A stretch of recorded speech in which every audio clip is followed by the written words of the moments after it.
लोकांनी तक्रारी केलेल्या आहेत की कचरा संकलन करणाऱ्या गाड्या ज्या आहेत त्या खराब झालेल्या आहेत। अशा प्रकारे जर बेकायदेशीररित्या कोणी वाहतूक करत असेल आणि कचऱ्याचं संकलन करत असेल तर त्यांच्यावर निश्चितपणे कारवाई केली। परिवहन मंत्री प्रताप सरनाईक यांनी कचरा संकलन करणाऱ्या गाड्यांच्या विरोधातील लोकशाहीच्या बातमीची घेतली दखल। सरनाईकांनी या गाड्यांवर कारवाई करण्याचे दिले निर्देश।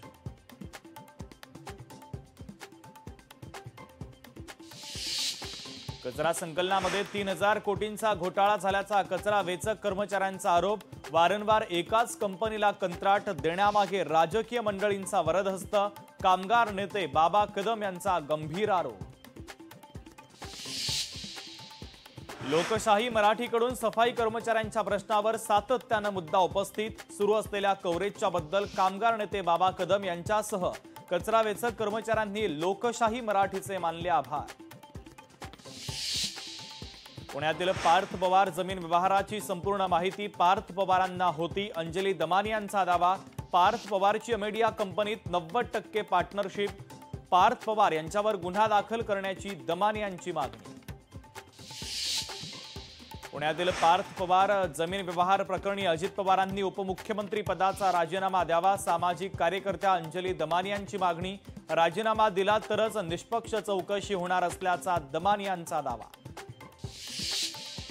परळी नगर परिषद निवडणुकीमध्ये 15 वर्षांनंतर मुंडे बहीण भावाची युती होण्याची चर्चा। युती संदर्भात लवकरच शिक्कामोर्तब होण्याची चर्चा। कोल्हापूरमध्ये भोंदूगिरीचा अक्षरशः कहर। चुटकी वाजत भूतबाधा आणि करणीचे प्रकार। तांत्रिक मांत्रिकांचे व्हिडिओ व्हायरल।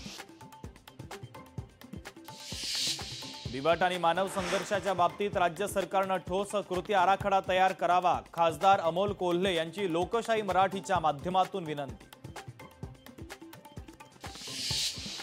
लोढा कन्स्ट्रक्शनचे माजी संचालक राजेंद्र लोढा यांना ईडीकडून अटक। 100 कोटींहून अधिक फसवणूक आणि घोटाळ्याचा त्यांच्यावर आरोप। पाकिस्तानची झोप उडाली। थारच्या रणभूमीवर सुदर्शन चक्रची प्रहारक झंकार। थारच्या रणभूमीवर भारतीय सेनेचा मरुज्वाला युद्धाभ्यास तर सीमापार पाकिस्तानला धडकी।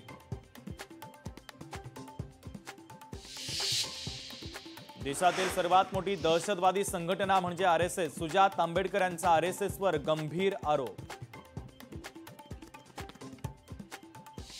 दिल्ली स्फोटाची पाकिस्तानने घेतली धास्ती। सैन्याला सतर्क राहण्याचे आदेश। भारतामध्ये ऑपरेशन सिंदूर अद्यापही जारी।